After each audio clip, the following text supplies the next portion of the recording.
సొంత అన్నకు తెలియకుండానే భూమిని అక్రమంగా రిజిస్ట్రేషన్ చేసుకున్నాడని కాజా ఖాన్ ఆవేదన వ్యక్తం చేశారు. రిజిస్ట్రేషన్ కార్యాలయంలో ఫేక్ పత్రాలు పెట్టి ఆస్తిని తన పేరిట రాయించుకున్నాడని మండిపడ్డారు.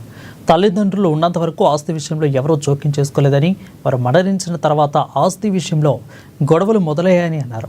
ఈ నేపథ్యంలో తనకు న్యాయం జరగాలని, తాను హక్కు కలిగిన స్థలాన్ని తిరిగి ఇప్పించాలంటూ అధికారులను కోరారు.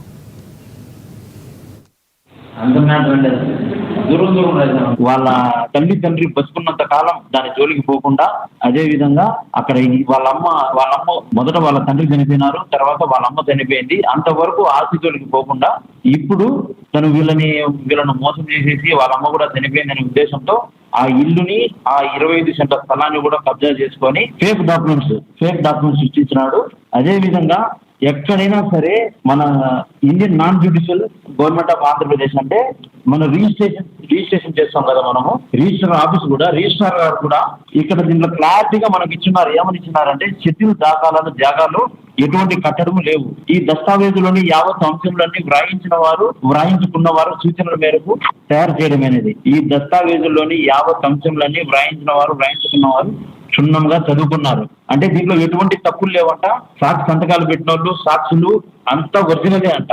కానీ ఇక్కడ ఏం రాసినారు, 1908 సెక్షన్ 22B నిబంధనలకు ఉల్లంఘించినట్లయితే రిజిస్ట్రేషన్ చట్టంలోని 82 ప్రకారము శిక్ష అర్హులు అవుతారంట. ఇది ఫేక్ డాక్యుమెంట్ అని మేము ఇప్పుడే నిరూపిస్తున్నాము. ఎక్కడైనా సరే అన్నదమ్ముల్లో వీళ్ళ 5 మంది అన్నదమ్ములు అయితే మొదటి వాడికి 62 సంవత్సరాలు, ఇతను వ్రాయించుకున్నవారు క్రీస్తకం పఠాన్ గౌస్ కుమారుడు పఠాన్ శేక్షావల్లి ఖాన్ 56 సంవత్సరాలు.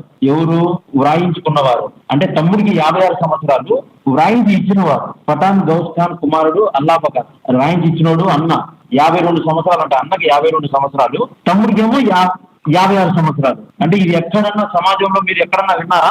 అన్నకి 52 సంవత్సరాలు, తమ్ముడికి 56 సంవత్సరాలు.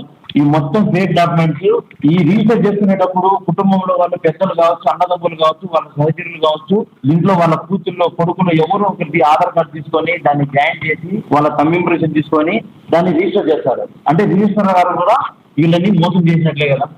వాళ్ళ తండ్రి బతుకున్నంత కాలం దాని జోలికి పోకుండా, అదే విధంగా అక్కడ వాళ్ళమ్మ మొదట వాళ్ళ తండ్రి చనిపోయినారు, తర్వాత వాళ్ళ అమ్మ చనిపోయింది. అంతవరకు ఆస్తి జోలికి పోకుండా ఇప్పుడు తను వీళ్ళను మోసం చేసేసి వాళ్ళ అమ్మ కూడా చనిపోయిందనే ఉద్దేశంతో ఆ ఇల్లుని, ఆ 25 సెంట్ల స్థలాన్ని కూడా కబ్జా చేసుకొని fake documents సృష్టించినాడు.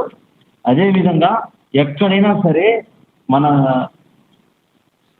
Indian non judicial government of Andhra Pradesh అంటే మనం రిజిస్ట్రేషన్ చేస్తాం కదా, మనము రిజిస్ట్రార్ గారు కూడా ఇక్కడ దీంట్లో క్లారిటీగా మనకి ఇచ్చినారు. ఏమని ఇచ్చినారంటే, షెడ్యూల్ జాగాలో ఎటువంటి కట్టడము లేవు.